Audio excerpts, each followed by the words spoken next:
దశాబ్దాలుగా అజ్ఞాతంలో ఉంటూ ప్రభుత్వాలపై సాయుధ పోరాటం సాగిస్తున్న నలుగురు మావోయిస్టు అగ్రనేతలు పోలీసుల ఎత్త లొంగిపోయారు. తెలంగాణ డీజీపీ సమక్షంలో జనజీవన స్రవంతిలో కలిశారు. వీరిలో ఒకరు పొలిట్ బ్యూరో సభ్యుడు కాగా మరొకరు సెంట్రల్ కమిటీ సభ్యుడు. మిగతా ఇద్దరు రాష్ట్ర కమిటీ సభ్యులు. వీరికి రాష్ట్ర ప్రభుత్వం తరఫున మొత్తం 90 లక్షల రివార్డును అందజేశారు. మావోయిస్టు పార్టీ ప్రస్థానంలో మరో ఎదురు దెబ్బ. ఆ పార్టీకి చెందిన నలుగురు కీలక నేతలు లొంగిపోయారు.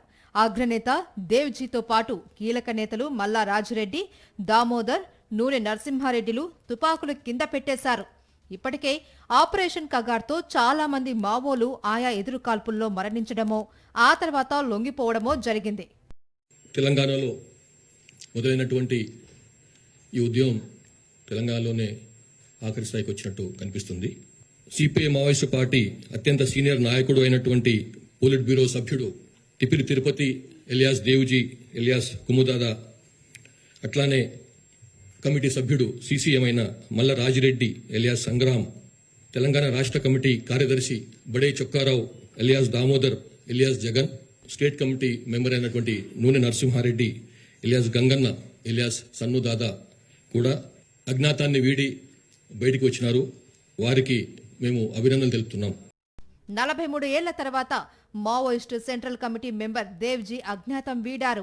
జగిత్యాల కోరుట్లకు చెందిన దేవ్జీ అలియాస్ తిప్పిరి తిరుపతిపై 25 లక్షలు రివార్డు ఉంది. 1983లో మావోయిస్టు పార్టీలో చేరిన దేవ్జీ గెరిల్లా ఆర్మీ ఏర్పాటులో కీలక పాత్ర పోషించారు. మల్లా రాజిరెడ్డి అలియాస్ సంగ్రామ్ 1975లో సిపిఐ ఎంఎల్ పార్టీలో చేరారు. నాటి పీపుల్స్ వార్ అగ్రనేత కొండపల్లి సీతారామయ్య నాయకత్వంలో పనిచేశారు. గతంలో అరెస్టైన రాజిరెడ్డి 2009లో బెయిల్పై విడుదలై మళ్లీ అండర్ గ్రౌండ్కు వెళ్లారు. బడే చొక్కారావు అలియాస్ దామోదర్ ములుగు జిల్లా తాడ్వాయి మండలం కాల్వపల్లి గ్రామానికి చెందినవారు. 1998లో ఉద్యమంలో చేరి అజ్ఞాతంలోకి వెళ్లారు. 2025 జనవరిలో ఈయనకు తెలంగాణ రాష్ట్ర కమిటీ కార్యదర్శిగా ప్రమోషన్ వచ్చింది. అప్పట్నుంచి ఇప్పటి వరకు బాధ్యతలు నిర్వహిస్తూనే ఉన్నారు.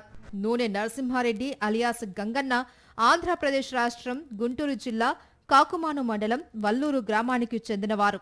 1987 నుంచి ఆర్ఎస్యు కార్యకర్తగా పనిచేశారు. ప్రస్తుతం ఆయన తెలంగాణ రాష్ట్ర మావోయిస్టు పార్టీ కమిటీ సభ్యుడిగా పనిచేస్తున్నారు.